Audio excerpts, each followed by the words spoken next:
sua história é tocar nas vestes do Mestre.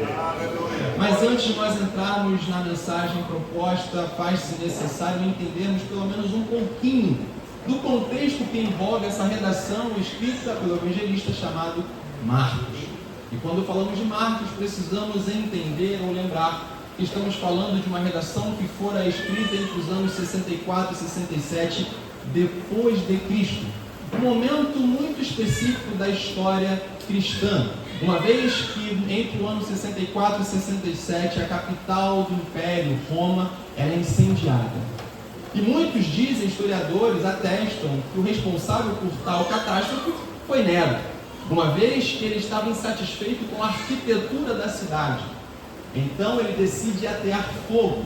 Mas por que é que ele não faz isso simplesmente de uma forma comum ou natural? É porque ele ainda não tinha a aprovação da corte, ele não tinha a aprovação do legislativo.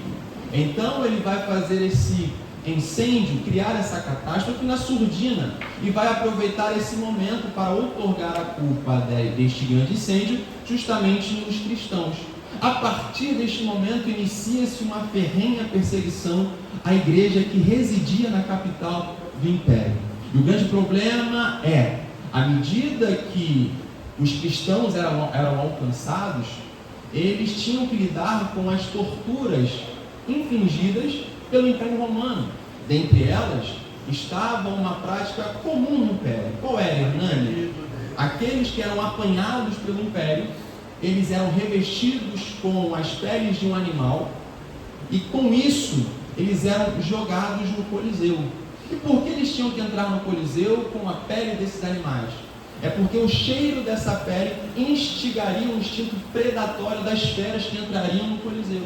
E enquanto eles lutavam para sobreviver, aqueles que estavam na arquibancada se regozijavam pelo espetáculo. Não só isso, aqueles que eram apanhados também pelo Império Romano eram crucificados.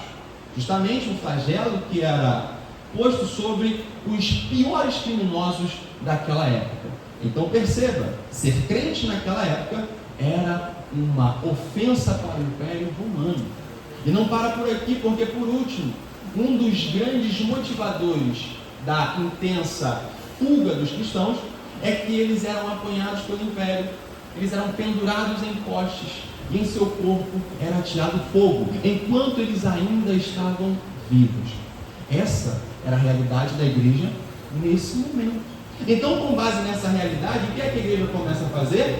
Começa a fugir para preservar a sua vida. A questão é, à medida que a igreja ia fugindo e se deslocando geograficamente, ela ia carregando consigo uma mensagem.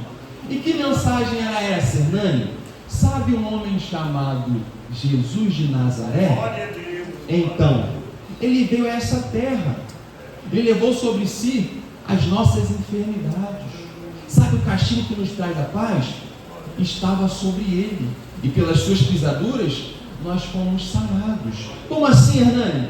Essa é a mensagem essencial do Evangelho. O que isso quer dizer? Nero, ele levantou todo um complô para neutralizar o movimento que estava constantemente crescendo. Que movimento era esse? O crescimento da igreja. Então ele acredita que perseguindo a igreja, ele irá não só neutralizá-la, mas acabar com ela. O que ele não contava é, aqueles que sobreviviam e fugiam, levavam a mensagem. E conforme eles levavam a mensagem, novas almas se convertiam ao Evangelho. Novas almas aceitavam a Jesus, e a igreja continuava a crescer. Olha só que interessante, Nero se levantou para acabar com a igreja, mas na verdade ele contribuiu com o seu crescimento, porque a igreja não era um projeto de um homem comum, a igreja era a materialização de um projeto divino, e todo o projeto divino, quando vem para a terra, o homem pode até se levantar para tentar parar, mas Papai do Céu ele pega e diz, você pode vir pela direita, pela esquerda, pode encurralar aonde for, mas se o projeto é meu, eu garanto dar o crescimento.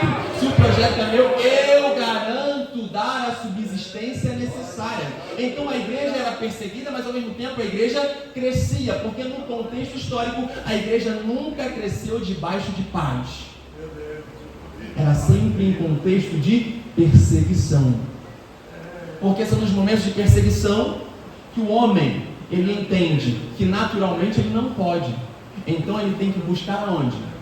É no espiritual. Então Nero se levantou para parar a igreja, mas ele falhou. Mais tarde, Diocleciano se levanta para parar a igreja, mas ele também falhou. Mais tarde, Domiciano se levanta para parar a igreja e também falhou. Hernani, como é que você pode garantir que eles falharam? É simples, é porque mais de 2000 anos depois nós estamos aqui dizendo: Santo, Santo, Santo é o Senhor. Então esse é o contexto que vai envolver a redação de Marcos. E com base nessa realidade, o que é que ele faz? Ele se vê na obrigação de escrever uma redação, objetivando proporcionar a essa igreja algo para eles terem esperança. E como é que ele faz isso? Se nós olharmos para todo o livro, nós perceberemos que ele é composto por 16 capítulos. Só que dentro desses 16 capítulos nós temos a menção de pelo menos 18 milagres. Ou seja, são mais milagres do que a própria narrativa. E o que isso quer dizer, Hernani? João Marcos, quando ele decide escrever a sua redação, ele tem como objetivo evidenciar uma coisa: o mesmo Jesus que operou na época que ele estava presente em corpo, ele continuará operando, porque agora ele está presente através do Espírito. Então não importa qual era a realidade daqueles que eram necessitados, todos aqueles que precisavam de algo só tinham que fazer uma coisa. E o que era, Hernani? Chegar na presença do Mestre. Aí eu quero perguntar nessa noite: será que tem algum necessitado que quer tocar nas vestes do Mestre? Então agora João Marcos escreve essa redação, elencando aqui vários dos milagres feitos por Jesus, porque o seu objetivo era apresentar o ministério terreno de Cristo, lembrando os seus ouvintes que da mesma forma que ele fez no passado, ele também faria no presente. E é com base nessa realidade que nós agora entramos no capítulo 5. Por quê? Porque o capítulo 5 ele faz uma conexão muito direta com o que nós acabamos de falar. Porque só no capítulo 5 nós temos pelo menos 3 milagres. Repita comigo: 3 milagres.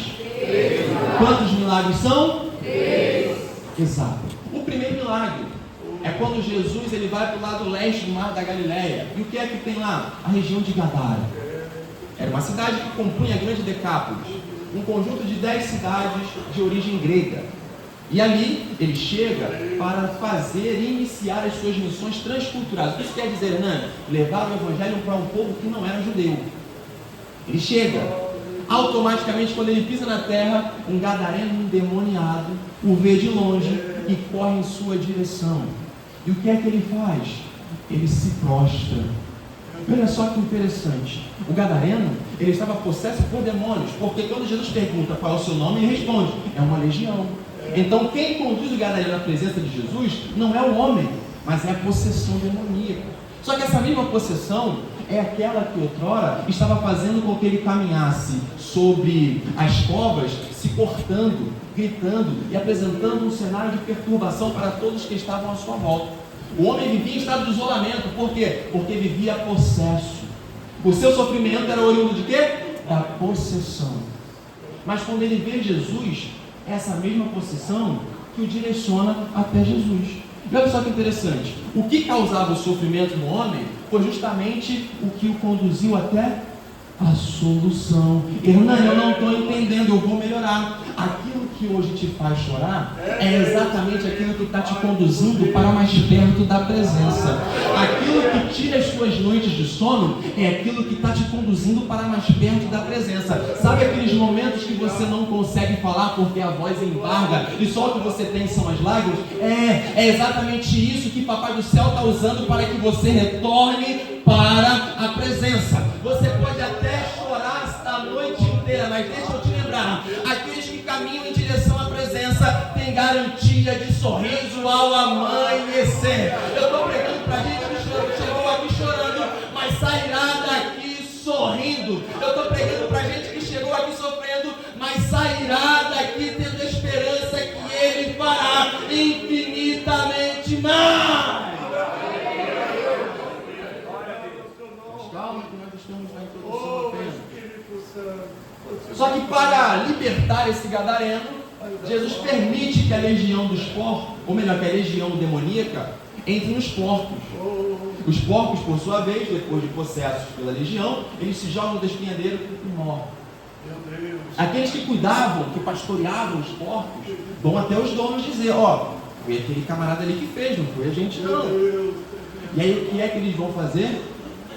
Mandar Jesus embora. Por quê? Porque Jesus tocou em um âmbito extremamente sensível para o homem. Que âmbito é esse, Hernani?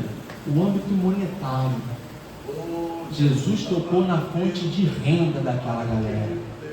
Aí essa galera, por sua vez, entendendo que ficariam no prejuízo, dizem o seguinte, ó, você não é bem-vindo aqui, pode sair fora. Aí a primeiro momento nós olhamos e pensamos, esse pessoal é doido. Mas sabe qual é a verdade? É que nós hoje fazemos a mesma coisa. Como assim, Hernani? Escolhemos os porcos em muitos momentos, em detrimento da presença de Jesus. Sabe como? É quando você prioriza tudo aquilo que é da terra e negligencia tudo aquilo que é do céu. Escolheu os porcos e negou Jesus. Sabe quando você faz isso? É quando você pega o microfone para pregar e você só prega sobre bênçãos materiais. Escolheu os porcos, negou Jesus. Sabe como nós fazemos isso? É quando nós louvamos ou cantamos canções que têm como objetivo simplesmente afagar o nosso ego, fazer com que nós acreditemos que nós temos, nós podemos, nós fazemos, porque entendemos que se estamos nessa terra não vamos lidar com nenhum tipo de problema, porque que Jesus é esse que trouxe aqui para sofrer. Olha para o contexto da igreja, veja tudo aquilo que ela passou. Sabe quando nós fazemos isso? Escolhemos os porcos e negamos a Jesus. Sabe quando fazemos isso? É quando preferimos estar em casa assistindo Netflix e escolhemos não vir para o culto de ensino. Estamos escolhendo os porcos e recusando a Jesus. Sabe quando fazemos isso? É quando de manhã, no domingo, nós falamos, estou muito cansado por conta da minha correria semanal. Hoje não vou levantar cedo não, EBD é só para eles, eu vou descansar. Está escolhendo os porcos e negando a Jesus. Hernani, está doendo, é Bíblia. Sabe quando nós escolhemos os porcos? São todos os momentos que nós priorizamos as coisas dessa terra e negligenciamos as coisas do céu. Aí Paulo é muito feliz quando nos diz: miserável é o homem que espera por Deus só nessa terra. Então os gadarenos estavam com essa perspectiva: que é isso? Me trouxe prejuízo? Pode ir embora. Então Jesus vai, porque Jesus não fica onde não é bem-vindo. Jesus não fica onde precisa disputar espaço ou território. Ele volta. Agora volta para o lado oeste. Aonde? Mais especificamente para Cafarnaum. Quando ele chega lá, uma multidão o espera, uma multidão aguarda. E aí, dentre essa multidão, existe um homem. E esse homem é chamado Jairo. Jairo olha para Jesus e vê Jesus como a solução do seu problema. E que problema Jairo tinha? A sua filha estava moribunda em casa, à beira da morte, doente. E então, ele dentre a multidão se aproxima. Mas existe algo que faz com que Jairo atrai a atenção de Jesus. Porque lembre-se, estamos falando de uma multidão. Jairo compunha essa multidão. Uma multidão que aguardava Jesus queria a atenção de Jesus, porque entendiam, se eu tenho a atenção do mestre, logo eu tenho o milagre. Mas por que é que Jairo consegue a atenção de Jesus e os outros não? É simples. Olhemos para a postura de Jairo. Quando Jairo se aproxima de Jesus, ele não pede. Quando Jairo se aproxima de Jesus, ele não grita. Quando Jairo se aproxima de Jesus, ele não tenta chamar a sua atenção através da forma que nós fazemos, tentando aparecer no seu campo visual. Não. O que é que Jairo faz, Hernani? Ele dobra os seus joelhos. Mas espera lá, olha só que interessante. Jairo era o chefe da sinagoga. O que isso quer dizer? Era alguém de muito prestígio social, porque entre a comunidade judaica, os chefes da sinagoga eram como se fossem os pastores presidentes em nossos dias. Era uma galera que tinha moral. Só que Jairo entende que na presença de Jesus, o que determina a moral não é o prestígio social, mas é a autoridade divina. Aleluia! Jairo entendia que ele tinha prestígio perante os homens, mas perante Jesus, ele era só mais um servo. E todo servo, perante a figura de autoridade que existia sobre ele, ele tinha que se prostrar. Sabe por que tem muita gente que não consegue mais atrair a atenção de Jesus? É porque está se sentindo grande demais. Aí já não consegue mais se prostrar diante da presença dele. Está se sentindo bom demais. Comprou um carro novo, não dá nem a paz do Senhor para os irmãos. Chega na igreja, não dobra o joelho, não ora. Se não der o microfone na mão dele, ele vai embora. Está muito grande. Deixa eu te lembrar uma coisa, jovem, varão, irmã, seja lá quem for, na presença de Jesus não tem grande, porque o grande é Ele. Na presença de Jesus não tem gente com moral, porque quem tem moral é Ele. Na presença de Jesus não importa o seu prestígio social, o que importa é que Ele é. Aí Jairo vai até Jesus, se prostra e depois ele pede. Lembre-se, a filha está em casa, quase morrendo. Mas quando eu estou na presença de Jesus, eu primeiro adoro, depois eu peço. Eu primeiro entrego, depois eu peço. É que agora está na moda, está parecendo que a igreja virou shopping center. A galera só vem para pedir. Mas esqueceram que o ambiente cultico não é para pedir, é para entregar. Eu não venho para pedir, eu venho para ofertar. E calma, não estou falando de dinheiro não, estou falando de adoração mesmo. Perceba, quando Paulo escreve em sua epístola aos Romanos, capítulo 12, verso 1, ele diz: rogo-vos, pois, irmãos, que apresenteis o vosso corpo em sacrifício vivo, santo e agradável, que é o vosso culto racional. No Antigo Testamento, o culto era com base nos sacrifícios, só que os sacrifícios deveriam ser repetidos. Depois do sumo sacerdote, Jesus não precisa mais repetir os sacrifícios. Mas qual é o nosso papel então para adorar? É sacrificar tudo aquilo que temos. Quer entrar na presença? Apresente o seu culto santo, vivo e agradável. O que isso quer dizer? Esteja presente aqui dentro. Adore, exalte, levanta a mão, faça o que você quiser, mas na presença dele, a nossa obrigação é só adorar. Hernani, mas lá fora eu sou o maior de todos, mas aqui dentro o maior tem que ser o menor. Então nós temos que adorar. É muito simples, mas deixa eu voltar para o texto. Então Jairo, ele primeiro adora, depois ele pede. Aí agora Jesus diz o quê? Tá bom, eu vou na sua casa. Mas existe algo muito interessante aqui, porque Jesus não precisava necessariamente ir até a casa de Jairo. Ora, foi assim que ele curou o servo, o centurião? Não. Olha, o servo do centurião foi curado apenas com uma palavra liberada por Jesus. Então eu entendo que a palavra dele já seria o suficiente. Mas ainda assim Jesus escolhe ir até a casa de Jairo. Por que, Hernani? Porque algumas coisas lá precisavam sair. Que é isso, Hernani? Calma que eu vou te explicar. Quando Jesus chega na casa de Jairo, existia uma galera ali que estava pranteando, conhecidos como os pranteadores. Quem eram esses, Hernani? Pessoas contratadas para contribuir com o funeral. Então iam pessoas para cantar e tocar, para fomentar aquele sentimento negativo, como se fosse necessário, né? Mas essas pessoas contratadas, quando Jesus chega e fala que a menina só dormia, eles vão caçoar de Jesus, vão questionar a sua autoridade divina. Aí o que é que Jesus faz antes de entrar? Jairo, é o seguinte, eu estou aqui com os meus, mas para eu entrar, essa galera aí tem que sair. Como assim, Hernani?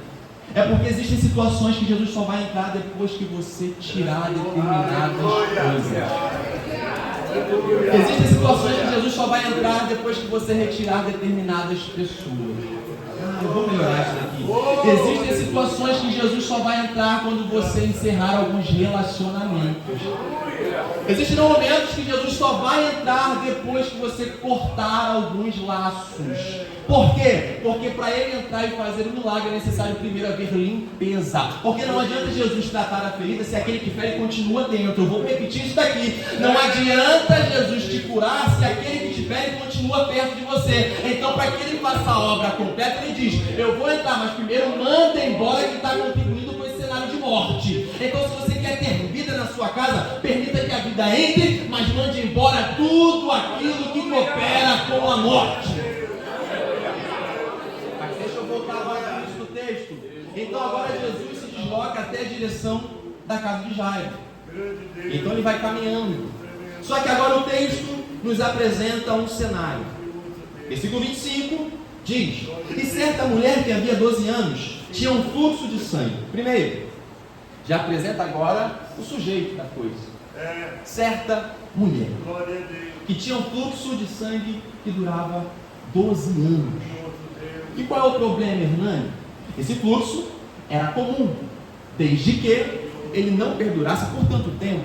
Porque uma vez que uma mulher deveria lidar com esse estado por tanto tempo, durante todo esse tempo, ela era privada de uma série de coisas. Dentre essas coisas, primeiro, isolamento social. Ela não poderia ter contato com outras pessoas, nem com determinadas coisas, porque tudo aquilo que ela tocava tornava-se impuro. Isso aqui você já sabe. O grande porém é, coisa que nem todos sabem, ela também não podia mais entrar no templo. Por quê, Hernani? Porque se ela era impura, como é que ela entraria num local que era considerado puro?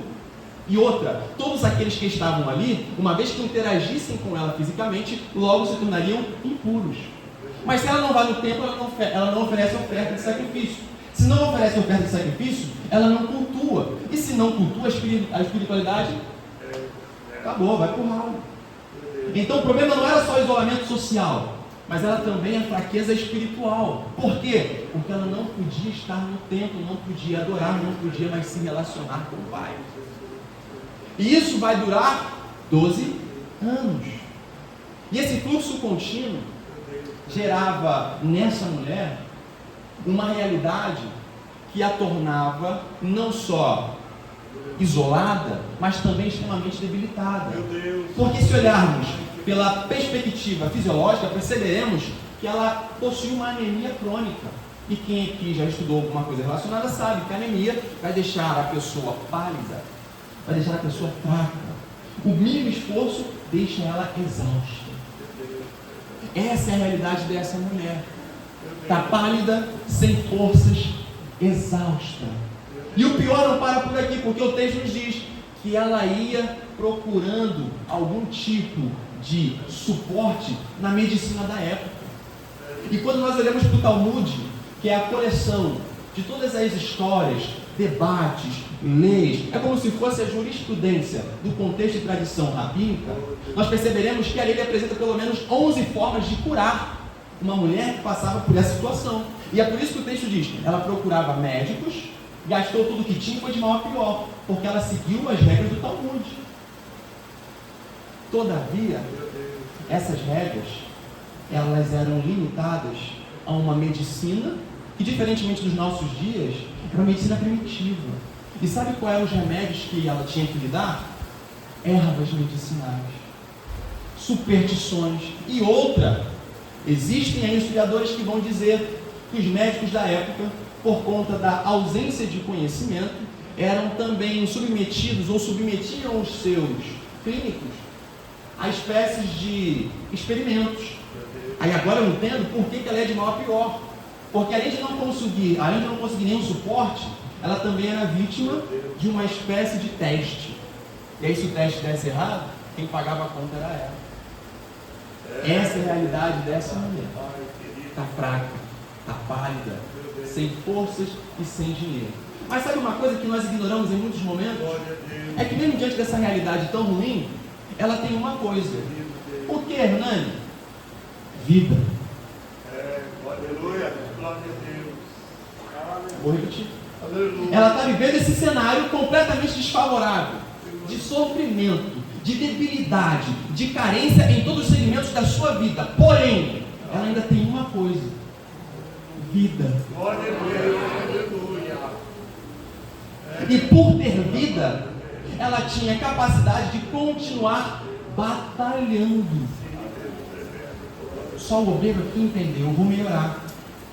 Você chegou aqui todo debilitado, todo machucado, tendo que lidar com carências em todos os segmentos da sua vida, e dizendo: eu vou morrer, eu não vou conseguir, eu não vou suportar.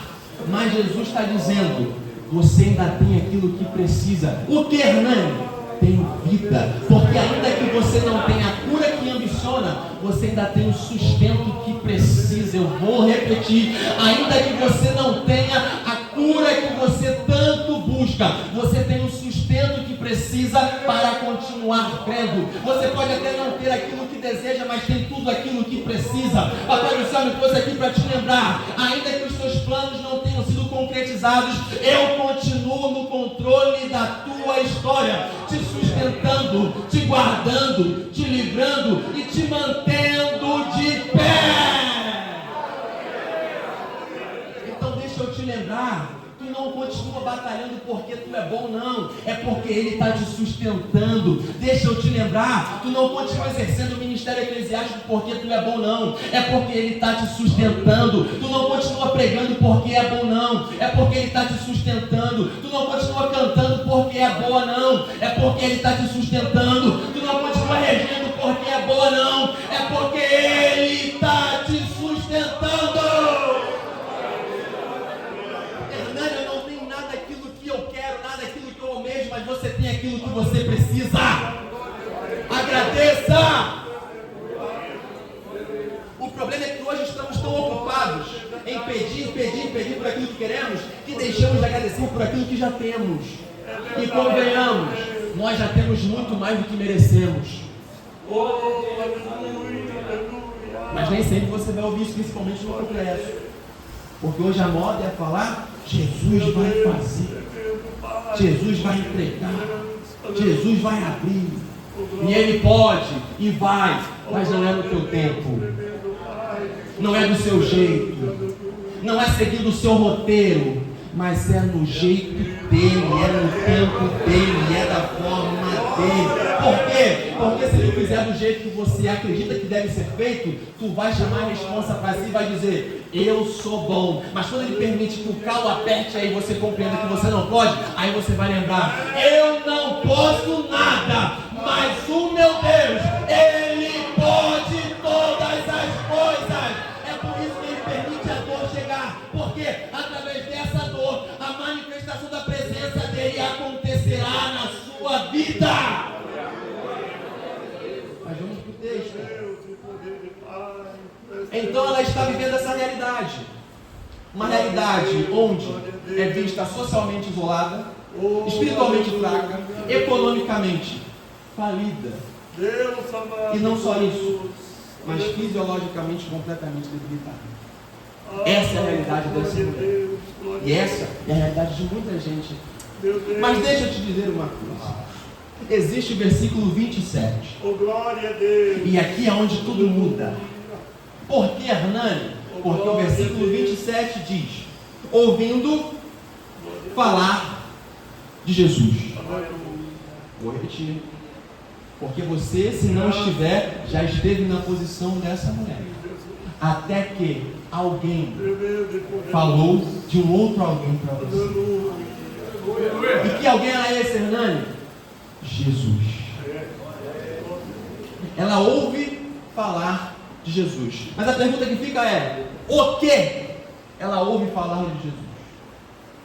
Porque assim fica muito genérico. Ela ouve falar de Jesus, ok, mas o que ela ouve? Aí quando nós olhamos para a Bíblia, Mateus 4:23, nós entendemos o que ela ouve. Por quê? Porque ali o escritor diz: e percorria Jesus por toda a Galileia, ensinando nas sinagogas, pregando o evangelho do reino e curando todo tipo de enfermidade. Aí não para aqui, porque no verso 25 diz: e a sua fama correu por toda a Síria, e por isso traziam-lhe todos os que padeciam, oprimidos por várias enfermidades e tormentos, e endemoniados, os lunáticos, os paralíticos, todo tipo de gente ruim eram levados para Jesus. E é engraçado, porque todo tipo de gente ruim chegava em Jesus ruim, mas saía de Jesus bom. Aleluia! Pastor, permita a minha ousadia. Parece até a igreja aqui. Antes de Jesus, era todo mundo ruim. Lá em Lorena, antes de Jesus, era todo mundo ruim. Hernani, antes de Jesus, era o pior da espécie. Mas chegou ruim. Aí passou nas mãos do olheiro. Era ruim. Passou nas mãos do olheiro. Isso aqui é ruim, não vou tirar. Isso aqui está dando rebarba, não vou arrancar. Isso aqui, não, a aparência não está legal. eu vou modelar. Sabe o que é isso? O oleiro pega o barro ruim, o vaso ruim e transforma num vaso útil para a sua obra. Nem sempre ele vai priorizar a beleza não, porque se fosse assim eu não estava com o microfone na mão. Mas ou melhor, em todos os casos, ele vai preservar a utilidade que todos nós temos a partir do tratamento dele. Então deixa eu te lembrar, não importa o cenário que você esteja inserido hoje, pode ser o pior, mas depois que passa na olaria de Jesus, o cenário fica completamente diferente. Mas vamos lá. Ela ouve falar de Jesus e entende que se Jesus estava curando todo mundo que era ruim, ela seria mais uma. Então ela decide ir na direção de Jesus. Só que olha como é importante entendermos quem Jesus é. Porque o próprio Jesus, em Marcos 8, 27, ele diz: quem dizem os homens que eu sou? Ele faz essa pergunta para os seus discípulos. Quem os homens estão dizendo por aí que eu sou? Porque a forma como conhecemos Jesus determinará a forma como nos relacionamos com Ele. Aí os discípulos respondem: olha, estão dizendo por aí que o Senhor é João Batista, reencarnado. Outros dizem que o Senhor é Elias, outros Jeremias, outros um dos profetas qualquer. E por que é que eles fazem essa associação? Porque todos esses profetas do Antigo Testamento anunciaram que em breve viria o Messias. Então eles olhavam para Jesus, a multidão, como se Jesus fosse mais um mensageiro do Messias. Só que aí quando Jesus pergunta para os seus discípulos, a resposta é diferente. Porque o texto nos diz: mas vós, quem dizeis que eu sou? A multidão, um profeta. Mas os discípulos, mais especificamente Pedrão, eles estão dizendo por aí que o Senhor é alguém que anuncia o Messias. Mas eu, que estou caminhando contigo todos os dias, vendo os seus prodígios todos os dias, ouvindo as suas mensagens todos os dias, sendo discipulado por ti todos os dias, sendo corrigido por ti todos os dias, eu entendo que o Senhor não é um mensageiro do Messias, não.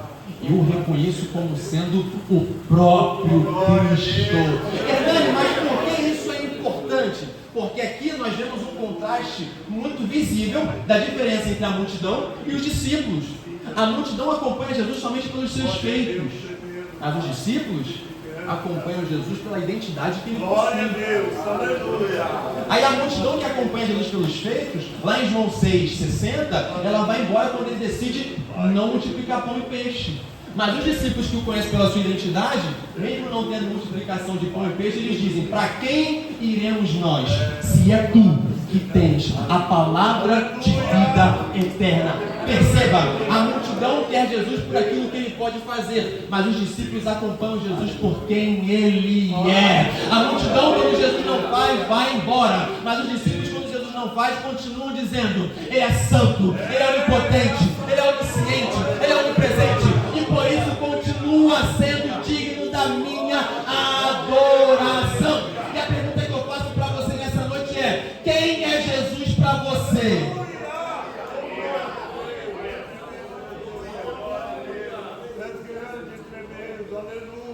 Porque se olhamos para a internet, nós vemos Jesus sendo apresentado com multiformas. É apresentado como sendo um empreendedor de propósito. Olha que chique. Um líder inspirador. Um empresário de almas. Só faltam chamar Jesus de coach. E o pior é que tem um monte de assembleano curtindo e compartilhando aquilo lá. Outras igrejas tudo bem, mas a assembleia, a escola dominical, a gente sabe. Esse Jesus que é apresentado lá não é o Jesus que é apresentado aqui. Mas se nós olharmos para Jesus com uma perspectiva virtual e digital moderna, nós teremos uma visão completamente distorcida da figura de Jesus. E por conta disso nós vemos cristãos se relacionando de forma tão superficial com Jesus. É porque criaram um estereótipo que transcende a palavra, mas se modernizou para atender as demandas da sociedade pós-moderna. É assim. Aí você vê os crentes hoje, se cobrar para ir na escola dominical, narcisista.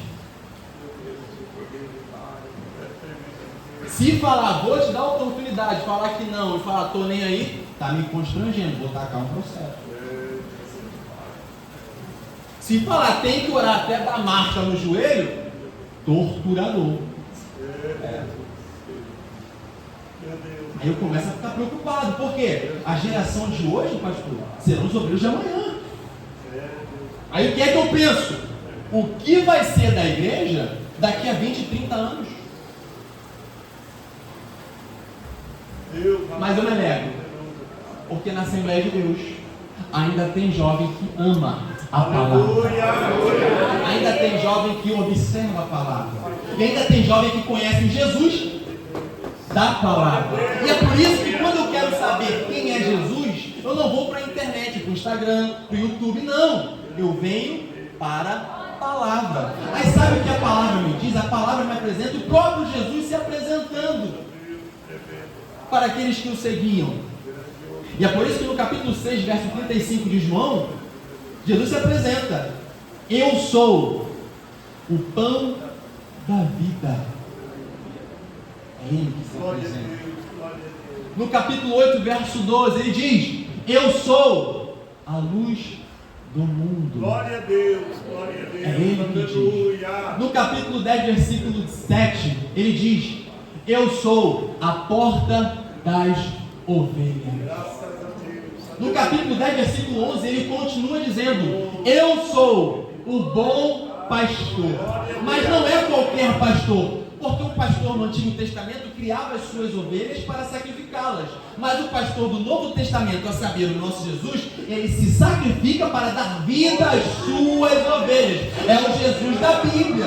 Mas não para por aqui, porque no capítulo 11, versículo 25, ele diz: eu sou a ressurreição e a vida, e todo aquele que crê em mim, ainda que esteja morto, vai voltar a viver. Não importa qual cenário de morte esteja instaurado na tua casa, se crer nele, ele traz de volta a vida.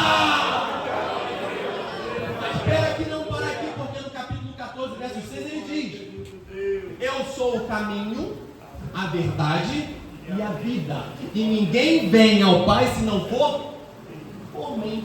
Mas agora ele termina no capítulo 15: eu sou a videira verdadeira e o meu Pai o agricultor. Sendo assim, todo ramo que estando em mim não dá fruto, ele corta, joga fora. Mas aquele que dá fruto, ele limpa para que frutifique ainda mais. Quer frutificar na presença de Jesus? Continua conectado na videira. Continua enxertado na videira. Continue na presença da videira. Eu não vim pregar sobre um Jesus que é apresentado na rede social, não. Eu não vim pregar sobre um Jesus que é um líder inspiracional, não. Eu não vim pregar sobre um Jesus que é empresário de almas, não. Eu vim pregar sobre um Jesus que veio para que nós tenhamos vida e vida em abundância. Ei, jovem, quer prosperar, quer crescer, quer ter carreira, trabalha, estuda. Jesus não veio para que você tenha um paraíso terreno, não. Quem oferece isso é Satanás. Jesus veio para que nós tivéssemos alguém para pagar a dívida que nós não teríamos condição. E que dívida é essa, Hernani? A cruz do Calvário. Ele veio para que nós tivéssemos acesso ao céu. Eu e você estamos condenados pelo pecado, mas através da graça nós fomos alcançados. E por isso, onde abundou o pecado, superabundou a graça de Deus.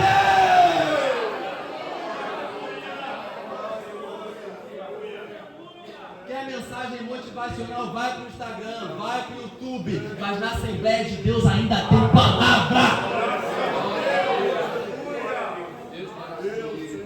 Jesus não quer ser conhecido como curandeiro, não. Jesus não quer ser conhecido apenas como alguém que pode fazer o que você quer, não. Até porque, convenhamos, se ele fizesse tudo aquilo que nós queremos ou queríamos, nem aqui nós estaríamos. Mas ele, através da sua onisciência, sabe exatamente aquilo que é melhor para você. E ainda que você esteja chorando hoje, tendo que lidar com uma frustração, ele está dizendo: eu continuo direcionando cada passo que você dá. Cada lágrima que você derrama é conhecida por mim. Tu pode até não falar, mas o Espírito Santo está traduzindo tudo e levando, intercedendo junto ao Pai, porque Ele sabe aquilo que é melhor para você. Mas deixa eu voltar para o texto. Então observe. Então ela ouve falar de Jesus e automaticamente cria em Jesus a figura de alguém que vai de fato solucionar o seu problema. E agora ela se levanta e corre em direção a Jesus. Mas olha que interessante, no verso 28 ela diz: se eu tão somente tocar nas suas vestes, eu sararei. Aí eu pergunto para o texto: por que ela queria tocar só nas vestes e não no corpo? Porque convenhamos, vestes comuns não curam ninguém. O nível de fé dessa mulher foi tão grande que ela entendia que um homem tão poderoso exalaria poder. E por exalar poder, não era necessário que ela tocasse propriamente no corpo dele, até porque ela entendia que se o fizesse, provavelmente o tornaria alguém impuro. Então, entendendo a sua debilidade, ela pensa: eu vou tocar só na veste, porque se é isso tudo mesmo que eu estou ouvindo por aí, vai ser o suficiente. Aleluia!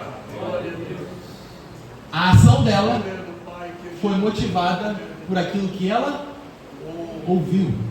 Pergunto: o que você tem ouvido, jovem? Paulo, na sua epístola aos Romanos, capítulo 11, verso 17, ou 10, 17, ele diz: a fé vem pelo? A fé vem pelo? E o ouvir pela? Opa! Então, pera lá. Se eu quero ter fé para me achegar a Jesus, independentemente do cenário que está à minha volta, eu preciso ter fé. Mas eu só tenho fé se eu primeiro tiver acesso ao quê? Aí sabe por que tem um monte de crente que não tem fé? No primeiro vento, vai embora, cai, desvia. É porque está negligenciando isso aqui, ó. Palavra. Aí você vê, congresso, a igreja está sempre cheia. E eu digo isso com propriedade de conhecimento. Pode acontecer com os jovens. Congresso, a igreja lota. Mas no outro dia tem EPD. Cadê os crentes? Querem movimento, mas não querem a palavra. Dizem por aí: nós vivemos na geração do avivamento. Nunca vi o avivamento acontecer sem ter palavra. Nunca vi o avivamento acontecer sem ter oração. De gritaria o mundão está cheio. De gritaria tem um monte de igreja com escândalo e cheio. Deixa eu lembrar uma coisa aqui. Papai do céu não te chamou para dar mortal para trás. Por favor, deixa eu abrir um parênteses. Sou pentecostal. Vocês já perceberam. Mas se o meu fogo se limita a essas 4 paredes, isso não é fogo do Espírito. É fogo de Satanás. Se o que você acredita ser avivamento se limita ao momento do culto, mas quando você sai por aquela porta, você continua nas mesmas práticas pecaminosas, isso não é fogo do Espírito, é fogo de Satanás.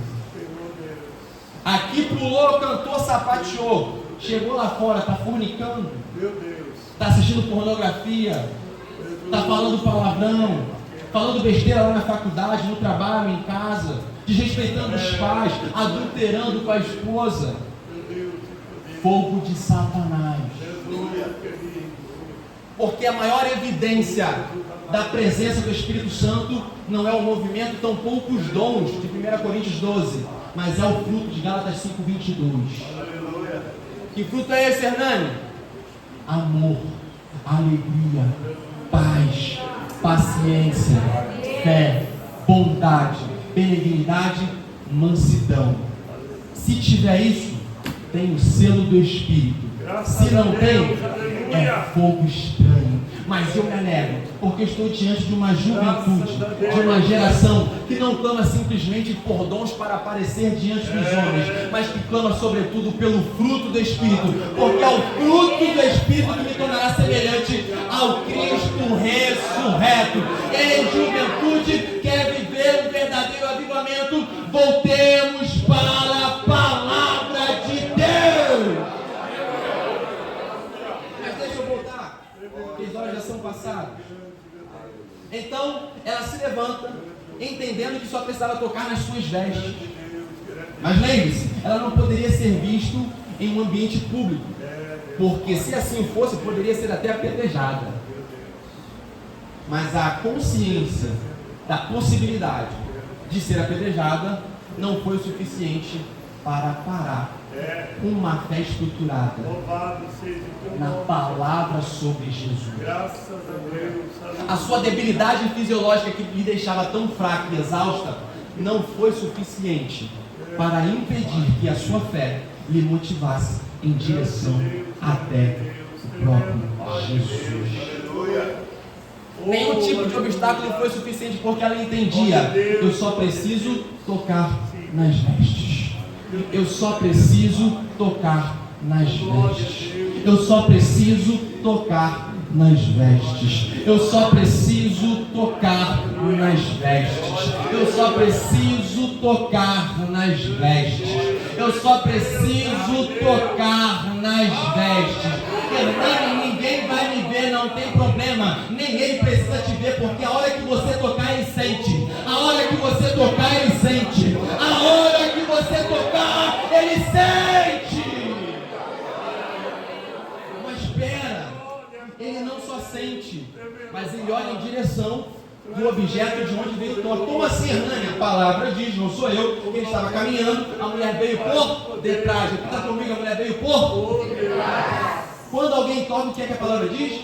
Ele se vira. Oh, glória, aleluia. Ele pode até, entre aspas, não saber quem era, mas ele sabe exatamente a direção de onde veio o toque. Isso é tão importante porque em nenhum momento do texto você vê o nome da mulher sendo mencionado. Porque o que vai de fato transformar as gerações vindouras não é a identidade da mulher, mas sim o que Jesus fez na vida dela. Quando você entender que não é o teu nome que vai aparecer, mas a obra que Jesus vai fazer na sua vida é que vai transcender os municípios, você entenderá. Ninguém precisa te ver, mas você só precisa tocar. Ninguém precisa te conhecer, mas você só precisa tocar. Mas vamos lá.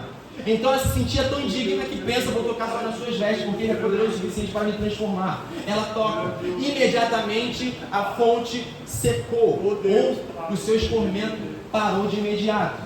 E então, logo Jesus disse: quem tocou nas minhas vestes? Os discípulos.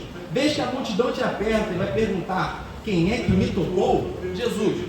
O senhor está de brincadeira, né? Meu Deus.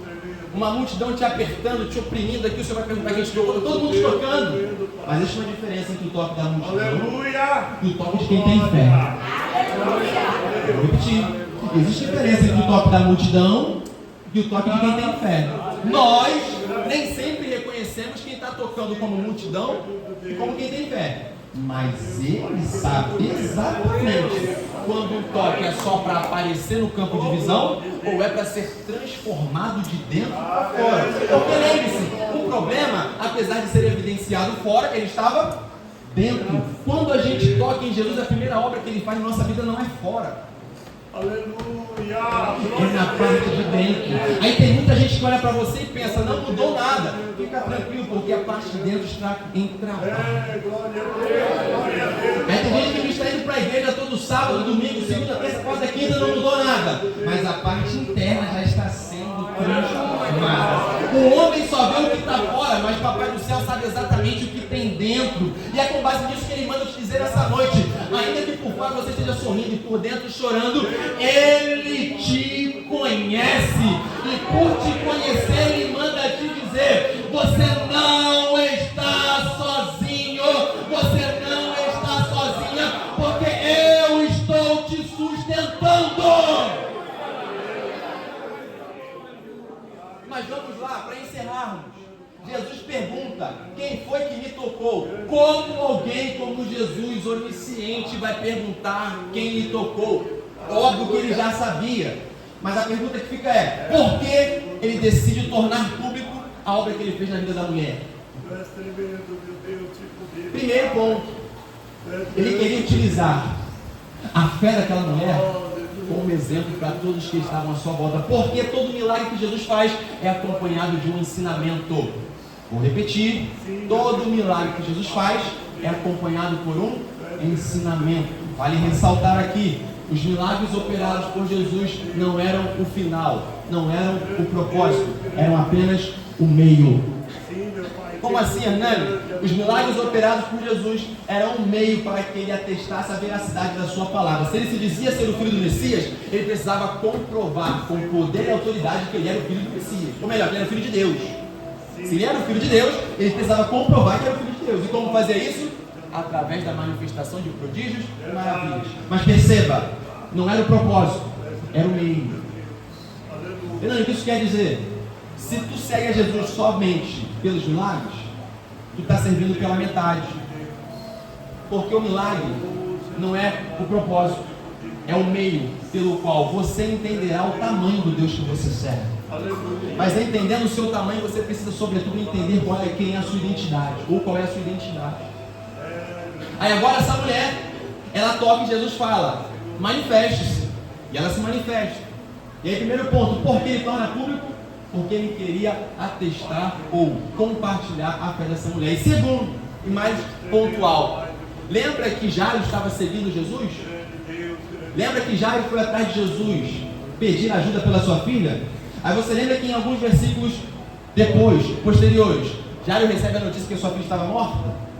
Mas lembra, antes da morte chegar, Jesus acabara de devolver a vida. Tremendo, Pai. Vou repetir, porque ninguém entendeu. Antes da notícia de morte chegar, Jesus evidenciou que ele tinha autoridade sobre a vida. E por que é que ele torna público o milagre que opera na vida dessa mulher? É para que Jairo entendesse. Quando a notícia ruim chegar, lembre-se, o mesmo Jesus que transformou a vida dessa mulher vai transformar a vida da tua filha lá na tua casa.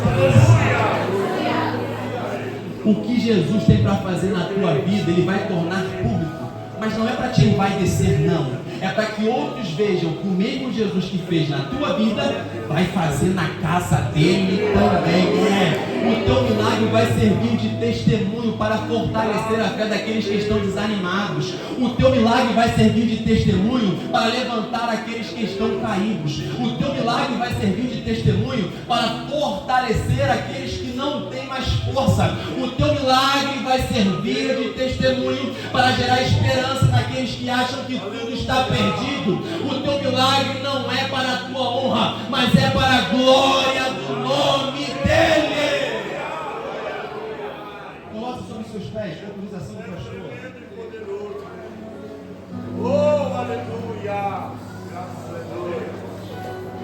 Oh Deus, tremendo e poderoso. Depois de ter sido curada, a mulher prostrou-se diante dele e disse-lhe toda a verdade. Perceba, mais uma vez, o ato de se prostrar.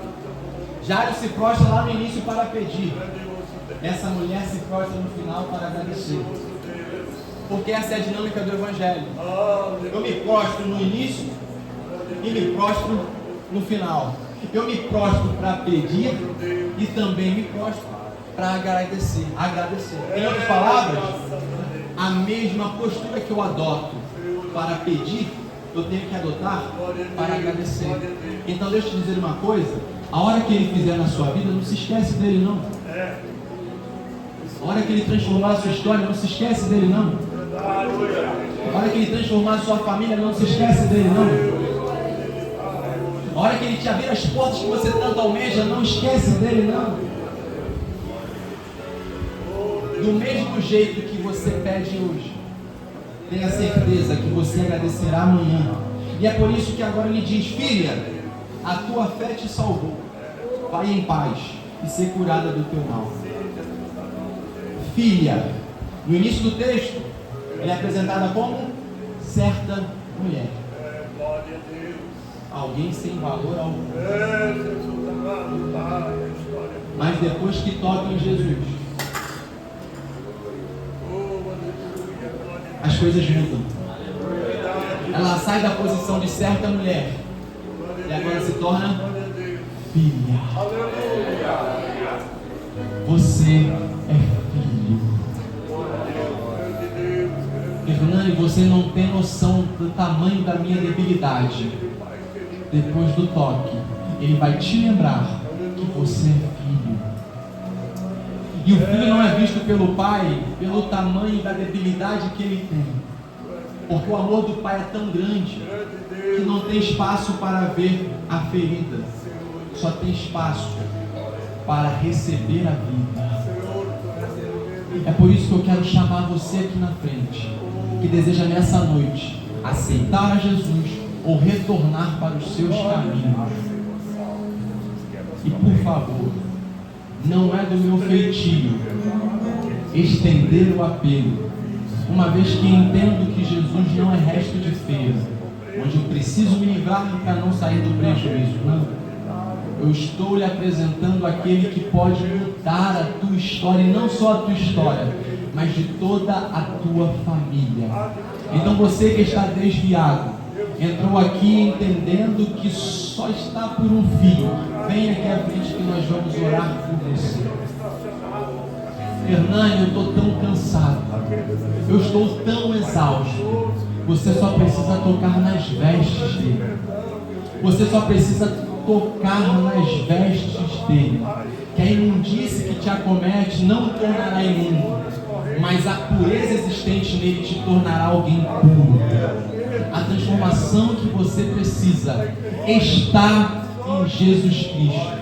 E é por isso que eu digo, vem aqui à frente que nós vamos orar por você. Eu sei que esse momento é um momento extremamente delicado e conflitante, onde você pensa, mas Jesus, não adianta eu ir até lá e amanhã voltar a fazer as mesmas coisas. Fica tranquilo, porque Jesus não espera de você força, Ele espera de você apenas uma atitude. A coisa que você precisa para lidar com as suas tentações vem dele. A resistência que você precisa para dizer não às tentações vem dele. Aquilo que você precisa para dizer não às propostas do mundo vem dele. Então não espere estar pronto, compreenda que o que você precisa está nele. Vem aqui à frente que eu quero orar por você. Eu tenho mais 2 minutos. Mais 2 minutos eu continuarei insistindo, porque eu sei que o Espírito Santo está tratando com almas aqui nessa noite. Senhor, queremos correr. Hernani, mas é tão difícil ir à frente, já fui tantas vezes. Eu sou fruto desses momentos de oração. Lembro que em muitos momentos eu acreditei que já não tinha mais solução, eu já não tinha mais forças para suportar, tampouco continuar caminhando. Mas em todas as vezes que alguém fazia o apelo para vir à frente, eu vinha entendendo que naquele momento Jesus iria me fortalecer. E não dava outra, porque eu chegava aqui quebrado, mas saía daqui restaurado.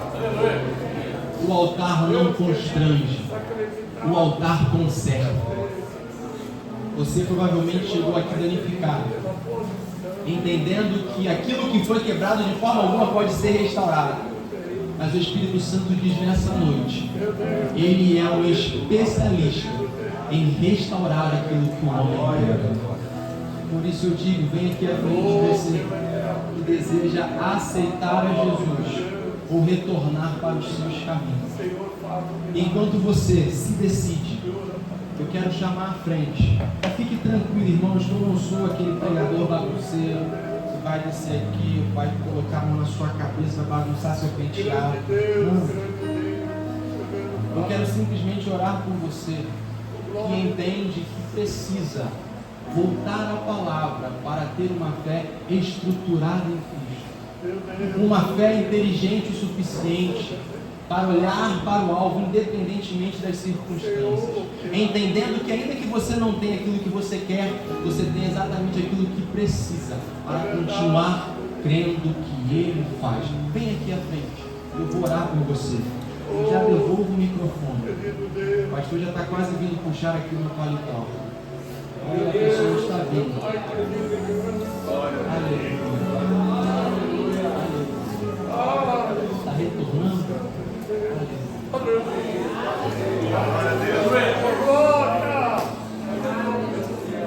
Glória. Eu sempre me alegro porque por muito tempo eu vivi um conflito muito grande. Eu queria ser um pregador que faz a igreja virar. Pai querido e grande. E Deus me transformou num pregador que só bate em igreja. Minha mãe costuma dizer que não gosta de me ver pregar porque ela apanha demais. Mas quando eu questionei a Jesus por aquilo que Ele me confiou, Ele me disse: eu tenho uma obra específica para cada um. E no final, cada um vai a utilizar para um propósito. E que propósito é esse, Hernani? Levar a palavra da vida. O que transforma a história dessa moça não é a pregação do Hernani, mas é a palavra que foi exposta. O que transforma a vida dessa moça não é a eloquência do pregador Hernani, mas é a palavra que foi exposta. O que transforma a vida de qualquer pessoa não são as habilidades de outra pessoa, mas é o poder do Espírito Santo que se manifesta através dessa palavra. Então você que quer continuar crendo, apesar de um cenário completamente desfavorável, vem aqui, fique à minha direita. Eu vou orar por você. Eu sei que o Senhor está tratando com pessoas aqui.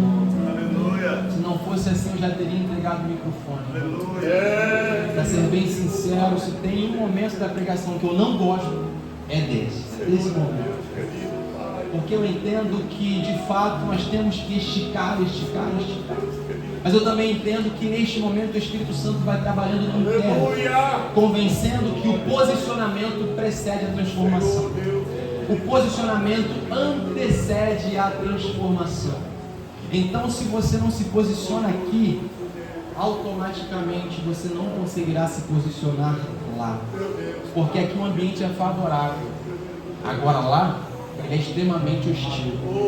Se eu não tenho forças aqui, muito menos terei lá. Então compreenda que nessa noite o Senhor quer trabalhar com você. Vem aqui à frente para nós fazermos uma oração. Eu devolverei o microfone rapidamente. Aleluia. Eu me encontro exatamente como essa mulher, debilitado fisiologicamente, vivendo um contexto de isolamento, sem forças, procurando de todas as formas alguma coisa que possa me gerar o refúgio que eu tanto preciso. Mas nessa noite Jesus se apresenta como sendo o seu refúgio. Jesus se apresenta como sendo o seu remédio. Jesus se apresenta como sendo a solução para todos os seus problemas. Aleluia. Vocês não têm noção de como eu quero fazer essa oração, mas o Espírito Santo me incomoda. Continua, porque Ele ainda tem algo para falar com a gente aqui nessa noite. Então, como vencer esse conflito dentro de mim? É simples. Todos aqueles que estão olhando para você estão torcendo para que você se posicione na presença de Cristo. Mas, Hernani, é tão difícil permanecer na presença quando a minha vida já está tão cheia de coisas. Fica tranquilo. O Jesus que te recebe na presença é o Jesus que vai esvaziar você de todas essas coisas, vai te encher da presença dele. Porque é essa presença que você precisa para permanecer de pé. O tempo já passou. Estenda as mãos para cá. Alguém, por favor, dá um abraço nessa mão. Por gentileza.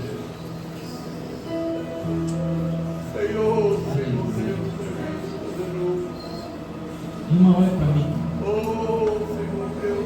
Enquanto eu estava pregando, os momentos em que eu falei, o Espírito Santo, ele recolhe as lágrimas, traduz e leva para o Pai. Eu falei quase que em específico para cima. Porque de fato o Espírito Santo, ele me faz trazer a sua memória. Ele não se esqueceu de você. E nos momentos de solidão, onde você acredita que ninguém te vê, Ele está do seu lado. E por estar do seu lado, você continua de pé. Porque se não fosse Ele, você não estaria aqui. Mas Ele me manda te dizer: enquanto Ele estiver com você, nada vai te derrubar.